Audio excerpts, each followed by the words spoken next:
I know I say this a lot, but I'm super excited about my next guest. I've been an admirer of his for quite a while. He's probably the most well-known retired physician out there. He started a blog where he was talking about how he was going to retire early.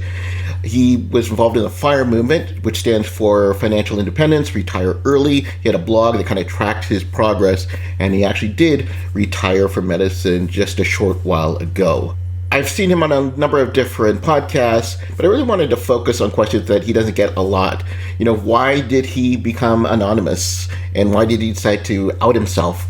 What are his feelings about retirement now for incoming doctors? Did he completely let his medical license lapse? Would he still be involved in the stock market based upon this economy these days? And what are his thoughts on cryptocurrency? I talk about all that and more with my next guest, Dr. Leif Dahleen, better known as Physician on Fire, on this episode of Bootstrap MD.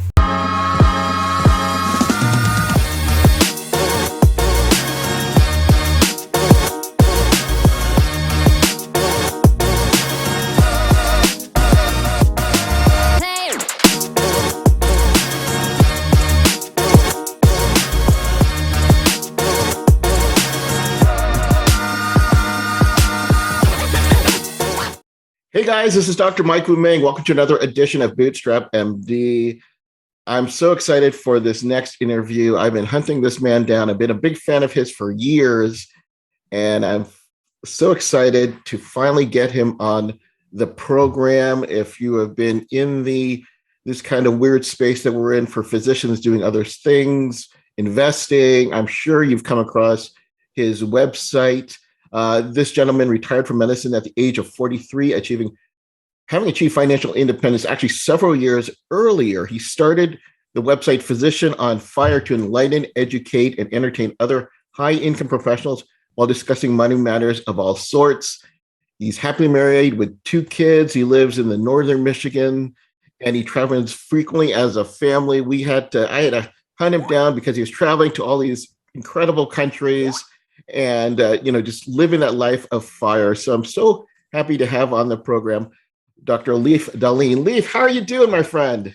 I'm doing great, Mike, and thank you for the incredibly kind introduction. And you did hunt me down, and we found each other actually in Phoenix, a month or 2 ago. So happy to see your smiling face once again. So at the time of this recording, it is Doctor's Day. So happy Doctor's Day. A happy Doctor's Day to you. So is there a Doctors on Fire Day? Is that something that's coming up? I haven't seen that just yet. In my Facebook group, I put an image up, one of those happy Doctor's Day things that I found via Google. And I said, this JPEG is the only thing you're going to get most likely. So enjoy it. That's pretty much. I haven't gotten any gifts today, but who knows? Yeah. So, I think, I have been in this, I've been retired from medicine in 2004. And when I saw your blog, like I knew about White Coat Investor, and then your blog came out, and then I really didn't know how to react, to be honest with you, when I saw it. Sure. I'm sure you've gotten the same response, because here was a physician who claimed, we didn't know, your name wasn't out, that he had retired from medicine, which at a young age, which was almost, I'm thinking of a better word for this, like heresy. to Incredulous. Yeah. I know when I retired, and my story is I retired and I'm now back in as a practice owner, but I had been out for several years, and I knew how my response was from my family and just from my colleagues. And so seeing a blog like this was, in retrospect, it was really illuminating, and I'm thinking of a better word. It was like represented freedom for many doctors who were out there who didn't know that it was even possible. So, and Leif, and be honest with you, I don't think we would be in the situation where these days with all of these Facebook groups, and we've got Peter Kim's site and White Coat Investor, without you guys kind of being pioneers in that. So I do want to commend you on that. Thank you. But so tell me, how did this all start for you? Tell me your background for those who haven't heard it before. How did we end up? How did you become Physician on Fire?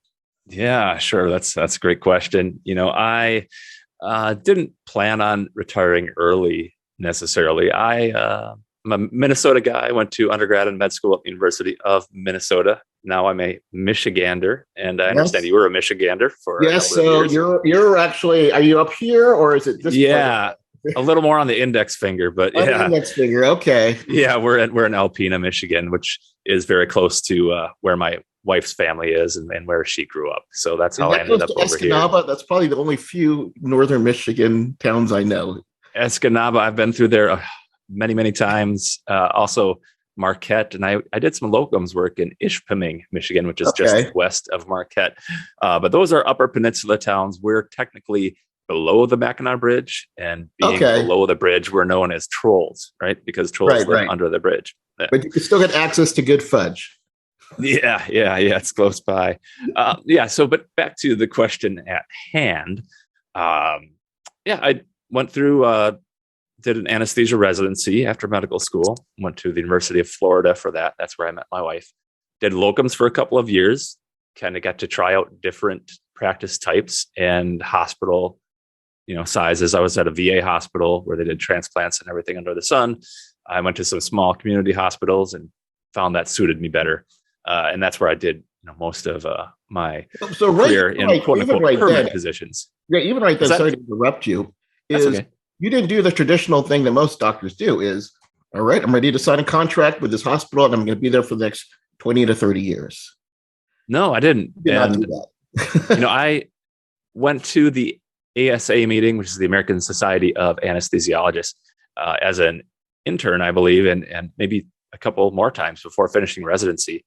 And I walked around the exhibit hall and saw these tables. There was global medical staffing offering locums in Australia and New Zealand, which I thought was fascinating. And, other companies with jobs all around the country that, a lot of them are kind of like a try before you buy type of situation where you go there, you learn what it's like to work there. And often clearly 100% of the time they have staffing needs or they wouldn't be hiring locums. And oftentimes they're looking for permanent staffing and just haven't been able to recruit those positions. So, it's kind of a working interview for the most part. And I worked a number of different places. For one thing, I didn't necessarily know what the real world would be like. Residency is always at this tertiary care center. And, you're basically in the room doing your own cases. And in the real world, you're doing a lot of supervision, maybe. You might work with CRNAs, you might work with anesthesia assistants, residents, etc. I just wanted to try out different places.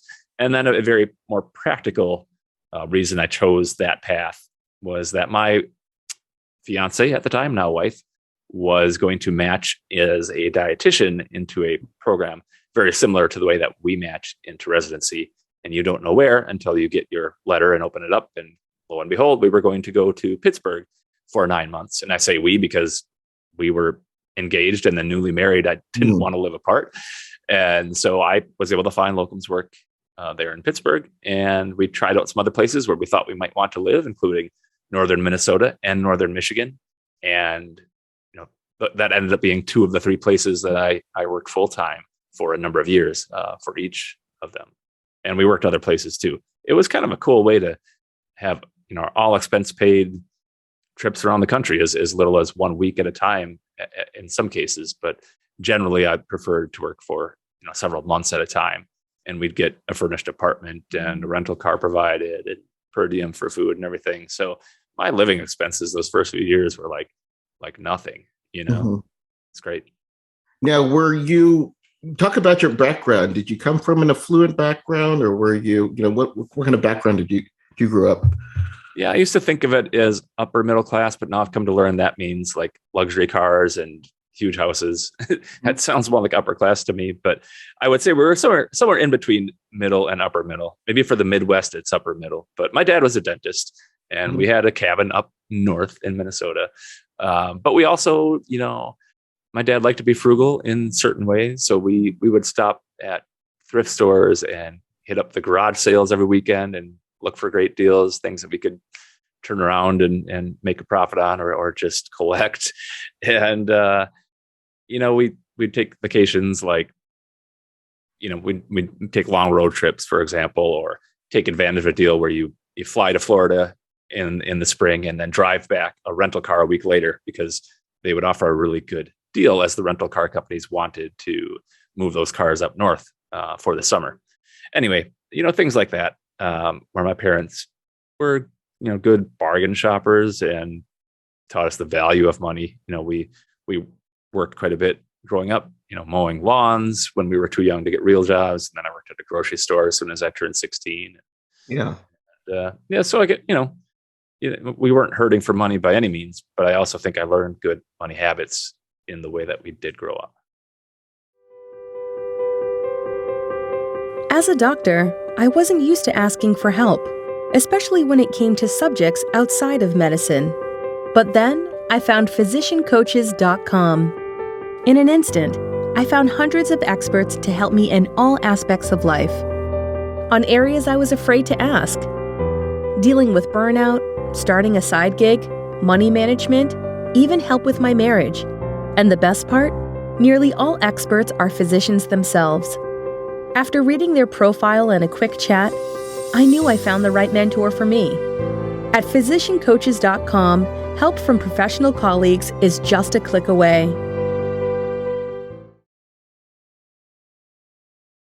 Now, when did you start thinking about, you're working in your job, like, unlike most doctors, they're out trying to get the, I don't want to stereotype, but most of them, when they come out, they want to get that expensive house. They want to get the super expensive Mercedes or Lexus or Tesla or whatever you have in there. Sounds like you didn't follow that path. And no, it was, 2 years. Like I said, we spent next to nothing. I kept my little 1-bedroom condo in Gainesville, Florida. And we actually started renting that out after a year, just moved what little belongings we had into my wife's mother's garage. And, but after 2 years of doing that, once we were married and expecting our first child, we started to build a very nice home. And we did build 4,000 square feet on the water, really nice place. 4 years later, the hospital went under in a small town, and there was no one to buy our, what might have been the nicest house in town. So that sat on the market for a long time. When we did finally decide to sell it, after using it as a seasonal rental and that sort of thing for a while. But long story short, we did make that one financial move. I guess in hindsight, it was a mistake, but it didn't feel like one at the time. We really thought that would be where I spent my career, 20, 30 years working in this small town in northern Michigan, about an hour and a half north of where we are now. But yeah, that didn't happen. So cars, I've never been a big car guy. I know some people are, just not my thing. I'd rather walk or bike if I can. A car is a utilitarian kind of thing. It gets me from point A to point B. I don't get too excited about the make or model. I drive a Nissan Armada. You're not big on investing in something that's going to depreciate the minute you purchase it.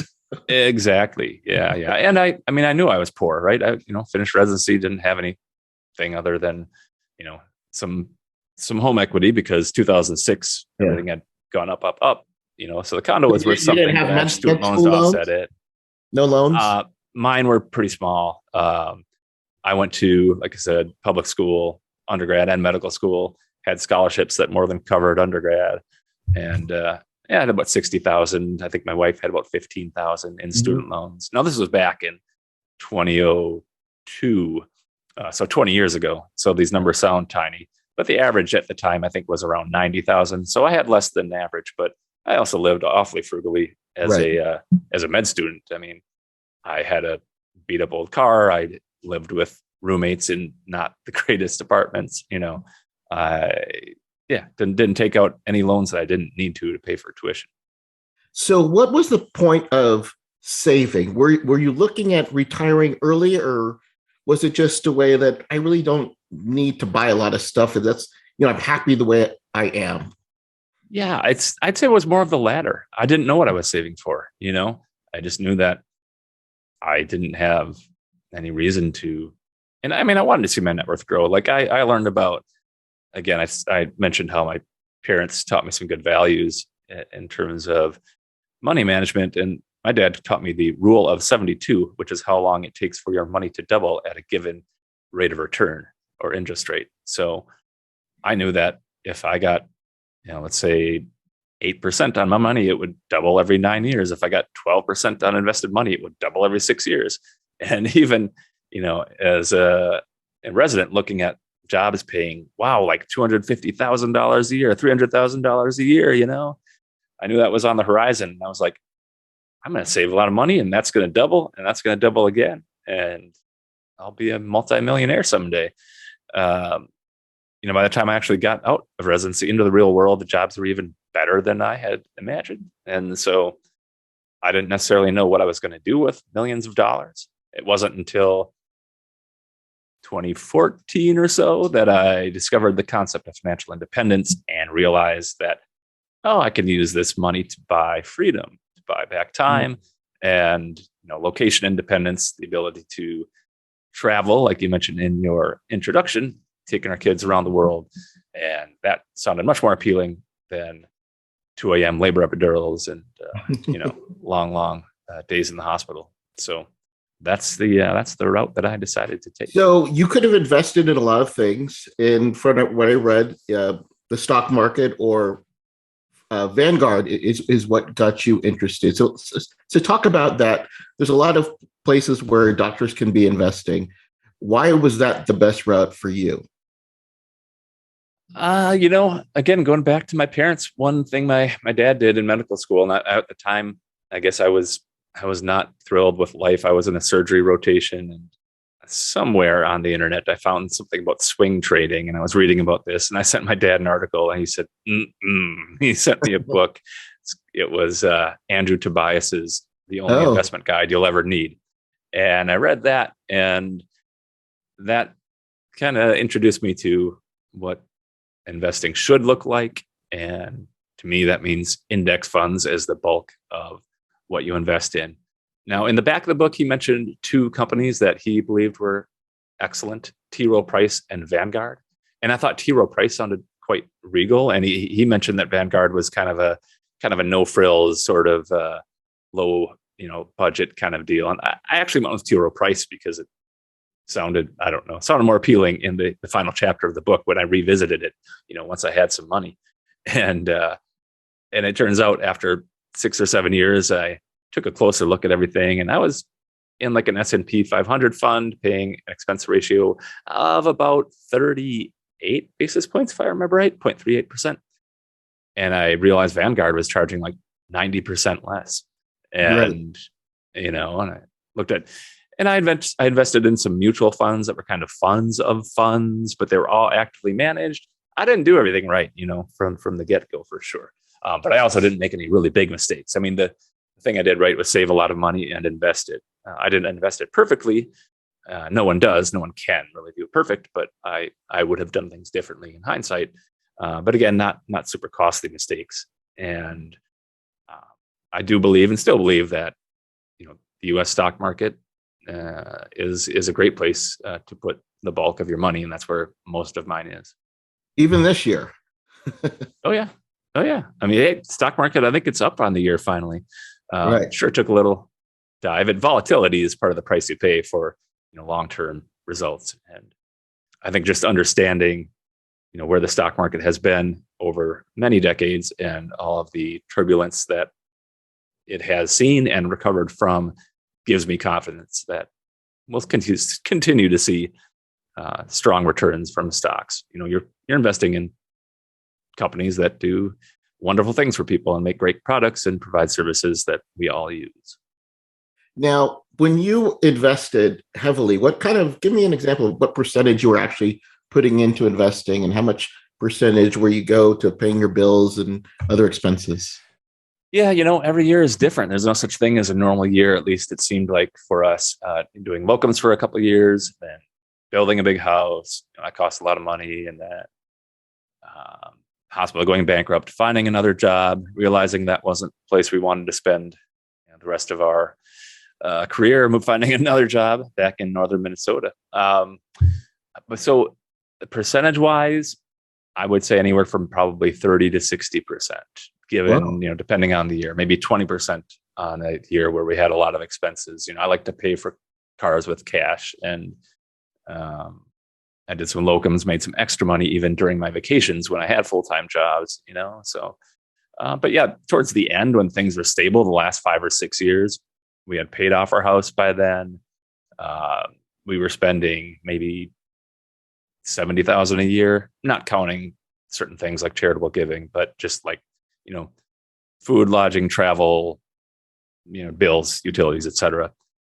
That was maybe 20% of what I was bringing home, when we're saving maybe 70, 80%, not counting, of course, taxes. I'm talking net, not gross, because, 30, 35% goes to taxes. But from what's left, I saved most of it when I didn't have any other big expenses. Take me to the decision when you decided you wanted to retire. Tell me, what was your thinking process then? Was it one day you decided? Was it a 1-year decision? How did that work for you and your family?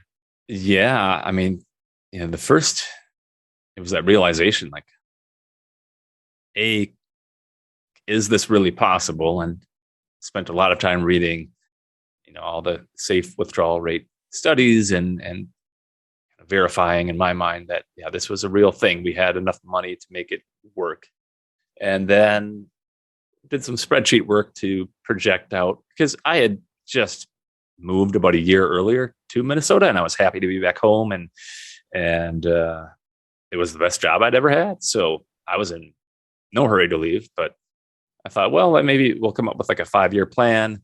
Our kids just started at this really good grade school in like a gifted program, and we figured, well, about the time they're in middle school, I will have been here 5 or 6 years, and it might work out just really well. I wanted to have a nice cushion, and it turned out that we had, something like double, what I had 5 years early by the time I actually did leave my job. So I felt very, very secure by then. And of course, as we've talked about a little bit, I did start a website too, and that has turned into a source of income as well. And so, yeah, it was just a lot of conversations with my wife, like what we wanted life to look like. She was excited at the idea of traveling for weeks and months at a time, rather than quick vacations where you hit up all the tourist spots really quickly and then race home, and then you're exhausted after what was supposed to be No, my wife didn't work much. She did teach a nutrition class, like one night a week kind of thing for a couple of years. And now she probably works now more than ever. She does all the verification for our physician only Facebook group. There are a lot of people trying to sneak in that are not physicians that want to have access to us. So she spends an hour, maybe hour or two, some days just working on that for me. But no, she stayed home to take care of our kids. We have 2 boys. They're now 11 and 13 years old. When I retired, now almost 3 years ago, I guess they would have been 8 and 10. So yeah, she was home with them until they went to school, and they were in public schools until I left my job. And since then, we've taken over. Primarily, my wife has taken over their education. Now, I know when I first retired, I had that conversation with my wife, and it took a lot of, I didn't have spreadsheets back then, but I had to do a lot of convincing. And then they were on board. Then the conversation with my parents was another thing. And my mom still, to this day thought, you're nuts, that, you've got some mental things. And just for many doctors out there, because I'm not the only one, where we are, being a physician is so enwrapped in what we do. And I'm sure you've come across this as well. How were those conversations? And even now these days, you're a doctor, and well, why aren't you working? Why are you here, for me, picking up my kids? Or, why aren't you doing this? Or what kind of doctor are you who doesn't work? Even college roommates that I've had say, I'm not sure exactly what you're doing now, or at least when I was retired. How are those Right. conversations going? I'm sure you get these Yeah. then. The one that I was most concerned about was the one with my parents. I remember when I was accepted to medical school, they offered a percentage of the class, and I think it was somewhat merit based. They asked if we wanted to take early summer anatomy, and then we could be TAs and help teach anatomy to the rest of the class. And at first I accepted, but then it was like my last summer of freedom before what I knew would be a long, difficult slog of medical school and residency. And I was having a great time. And I just told my parents, like, I think I don't want to do this summer anatomy program. It's just, I don't really need to. Like, I can take anatomy with everybody else. And I remember my dad was like, you even want to go to medical school? You want to be a doctor? I'm like, yeah, I just want to have a little fun this last summer before it gets crazy. So when the time came, 20 years later, to tell my parents that I was considering retiring early, I didn't know how that would go, but it went really well, actually. And my dad had retired by then. I think he had a different outlook on, how much time you get on this planet and everything else. And said, hey, if you can afford it, you're happy, do what makes you happy, Right. So, and, we had conversations about finance. Like before I started a blog, he was probably the only, or they, my mom and dad, were the only people I talked to about, money matters. And now I've found a lot more people that I can talk to about that. But it actually went well. And then as far as other people, friends, distant relatives, maybe some have found my site and read a lot of things or listened to podcasts or whatnot. But I don't get any real pushback. No one seems to be particularly upset by what I'm doing. So a lot of people know I have this other thing that I do, the website and that. So I don't know if they really realize or get the fact that that's all just bonus, just it's gravy. I didn't need to do that in order to retire from medicine. And I think that's the question I get most often is, well, yeah, you retired, but that's because you have this thing. Like, well, no, I had probably more than twice as much money as I needed to retire, with a high 5-figure, low 6-figure kind of annual spend, which is plenty of money in Northern Michigan. But yeah, no, I've been very pleased with the reaction. And when I went like public with my name and decided not to be anonymous, it was like crickets. No one really cared or noticed, which was how I wanted it. So that was, yeah. So let's talk about that, because I was interested too. Is first off, why did you decide to create the website, and two, why did you go anonymous at the beginning? Yeah, but circling back to that question, I never really answered it earlier, but I had read about financial independence, realized that it was something that we had, knew that it gave us amazing opportunities to, retire if I wanted to, or take a lower paying job, or work less, or basically when money is no longer a concern, that opens up a world of possibilities. And it was a concept that isn't taught in schools. It wasn't anything I really thought about. Retirement is something to do when your kids leave the house and they're on their own, and you're getting older and don't like working all those hours. But no, I just wanted to share the message. I want people to know what it means to be financially independent and what that can do for you. So I read a blog called Mr. Money Mustache that led me to a handful of others, including one by a physician, Dr. Jim Dawley, who writes The White Coat Investor. And I saw what he was doing. I saw what other people are doing. I didn't really see anything in the FIRE space, financial independent, retire early, from a higher budget, higher spend kind of approach. Not that we're, among doctors, very high spenders, but among the, FIRE crowd, I guess I would say we are more of a quote unquote fat FIRE, where lean FIRE means you are very low budget. Fat FIRE's on the other end of that spectrum. And we do like nice things. We spend more than the average American household, but less than the average American doctor. So we're somewhere in this kind of odd place. But I found out that I enjoyed writing, and I initially set out to write like once or twice a month, and it ended up being once or twice a week. and it just has taken off from there. This is year 7 now of Physician on Fire. What I like about it too, I mean, you're very transparent. I mean, some of the quote little pushback you get, you actually, I know about it because you actually leave it on your website. You left a few of the comments that may not be as flattering that are on there. Was that was a conscious choice, or what was the? I've deleted very few comments. I mean, I delete the spam, right? There's just random stuff that links to garbage. But if someone's critical, that's good feedback, in general. And I can usually explain why I think that perspective is a little off. And maybe they don't know my whole story, don't know exactly what I'm doing.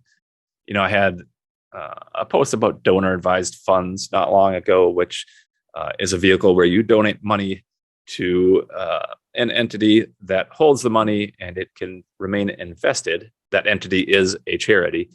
And once the money is there, it can only go to other charities. They have to be 501c3 registered IRS charities. But I like to use that as sort of a mini foundation. We've been building up the balance in that while donating from it. But we only donate maybe 5 to 10% of the balance, but the balance is now in excess of like $500,000, right? And I got shit for that from some random commenter. Is like, oh, you guys you rich people, it's just a tax write-off. It's like, okay, yeah, I get to deduct maybe 30 some cents for every dollar I give to it, and I can't get that money back, and it will go to charity. That's the only destination for it, and I'm like, I don't think he knows that we pay the salary of a physician in Honduras. We've donated like a bunch of money to COVID causes, Ukraine more recently. We're trying to do good with the money I'm making online. And so, a bulk of the profits end up being donated. And, I think that's a good thing. But yeah, so if someone's going to write some hate, I'll be like, okay, yeah, but here's the other side that maybe you didn't realize. Exactly. And kind of following up on that one question about when you decided, tell us the decision when you decided to out yourself. Is it just kind of like continuing, just being transparent? Yeah, it wasn't my decision. It was Jim Dolly's. He said, so we partnered pretty early on. He liked what I was doing, and I liked the exposure that he would be able to give me. So he bought a small piece of my company, and we've been working together in some cross-promotional ways and different things since 2017. And he had his first White Coat Investor Conference in 2018. And he said, you're going to be on the big stage, Leaf Dolly and MD. This will be your coming out party. I was like, okay. I'm like, first, let me make sure I, let my colleagues at work know that this is part of my plan. So that was one of the factors that went into my being anonymous initially. I didn't know for sure that I would truly follow up and retire early. It was an idea I had that I was exploring, and writing everything out really helped me kind of firm up, what I wanted out of life and what I wanted early retirement to look like. But of course, I had to let my colleagues know, and I didn't want to be writing this site about, hey, I'm going to retire in a few years. And, hey, I saw this thing online about you not working with us anymore pretty soon. What's this about? So I wanted them to be the first to know. And then once I talked with my chief and some of my colleagues there, then I felt comfortable putting my name out there too. But, you always worry about what are people going to think? And most people don't think much. Right. Yeah. They're usually not thinking about you at all. That's what I've. No, right. They got their own things going on. Like, that's cool. All right, whatever. So, I mean, you've got quite a big following, and, you probably get a lot of questions. I want to be like you, Leaf. How can I get started? What are some, maybe 3 or 4 things that you could recommend, for someone coming out, they want to retire early? Is it VT snacks and chill? What is it? Yeah. I mean, I would start with not having that attitude, right? Like, yeah, I would hope you can enjoy, because no matter what, unless you get a big inheritance or get really lucky with a, moonshot kind of investment, you're going to be working for a decade or two minimum. And so figure out how to enjoy the job that you are doing. You went to medical school for a reason, went through residency. This is supposed to be the good part. It gets better, and it really does. So that would be the first thing. But to put yourself in a position to become financially independent, then you just need to focus on growing the gap between what you earn and what you make. And honestly, over the first 5-10 years, how much money you have invested is going to depend much more on how much you saved and invested and much less on your investment returns. Now, over 20 to 30 to 50 or 100 years, your investment returns make a huge difference, obviously. But initially, it's just brute force savings. And, you've got to pay off debt, you've got to invest, you've got to live, and you've got to have some fun. And I think there's a tendency among many people, and physicians are certainly not immune to this, to equate expensive experiences, expensive items with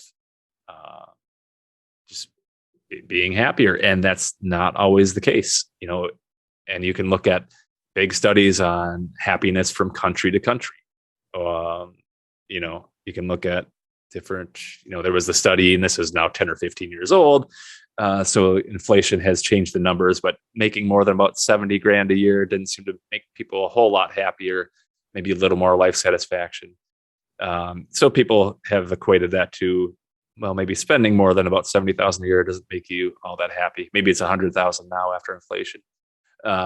And obviously there are easy ways to, refute that anecdotally, but also when you think back at some of the happiest times in your life and the things that brought you the most joy, was it hanging out in college, meeting, your future partner, camping trip, playing games with your kids, all these things that really don't cost a lot of money necessarily. And so, learn to be selectively frugal, spend on the things that bring you the most joy. And as far as investing, yeah, I like VT Sax and Chill. I don't have the t-shirt, but I've seen it. That's a good one, which would be the Vanguard Total Stock Market. Like I said, index funds.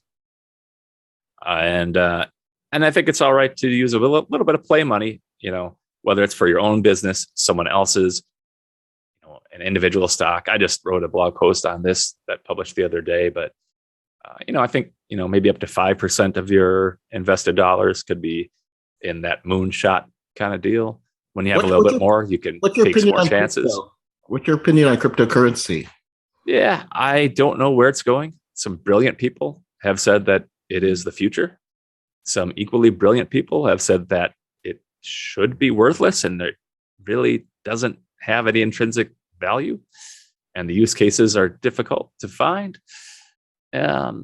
So I am somewhere in the middle, and I don't profess to know which way it'll go. But I don't want to miss out entirely. So I do have some investments in companies that will do well as crypto does well. Kraken is an exchange, and I was able to invest in that it's still pre-IPO because that's still, I don't know, in the future, if at all. And I invested in a company called Republic, which Republic.com does a lot of funding for startups, helps attract investors to different types of startups. And they also do crypto and tokenization of assets and whatnot. They've got a pretty diversified kind of business model now. So those are companies that will do well as crypto does well. As far as directly owning it, I don't have Bitcoin. I don't have Ethereum. I did invest a small amount, a few $1,000s in a pre-seed round for a token that apparently is worth 10 times what I put into it. Although I don't have liquidity options at this point in that yet. So I'm dabbling, I guess, and we'll see where it goes. I'm as curious as anyone. I read a lot about it, but I don't have any strong opinions because people that know more than me have very strong opinions in very different ways. Gotcha. Well, yeah. This has been amazing. So what's the plans for Physician on Fire for 2022? Same as always, thankfully, we've been able to travel again. That's been good. We got to Europe for a month in January. We spent part of February and most of March in Florida and South America. And we're doing a 2-week cruise after spending about a week in Texas. And we'll spend some time in New York City, Boston, Maine. So I'm not sure if you're asking about me or the website, but it's kind of one and the same sometimes. Yeah. So just continue on putting out, content 4 or 5 days a week, something for just about everyone. We've got interview series, my original thoughts, stuff on investing, taxes, travel, you name it. So, yeah. Well, keeping a good stuff. Yeah, you've got some really great stuff. Guys, if you want a good read too, I love what you wrote about when you were traveling during COVID and just your experiences. That was really enlightening, and Leif's a great writer. So go to his website, physicianonfire.com. Check out if you're a physician, you can get on his Facebook group. If you're not, his wife is going to kick you out, so don't even try. That's right. It's a great place to, he puts up some good posts and inspiring, and has a great community. Leif, again, thank you so much for joining us on the program today. Well, thank you, Mike. I appreciate the introduction and the invite, and the conversation was quite good. So appreciate you sharing my story with your readers and watchers. Thank you so much. And thanks all of you. And again, if you want to be inspired, don't just read it. If you want to start implementing these things, learn about finance, go and study all these things, whether it be stocks, whether it be crypto, whether it be real estate, invest, find mentors who are actually doing it, and don't just read about it, keep moving forward.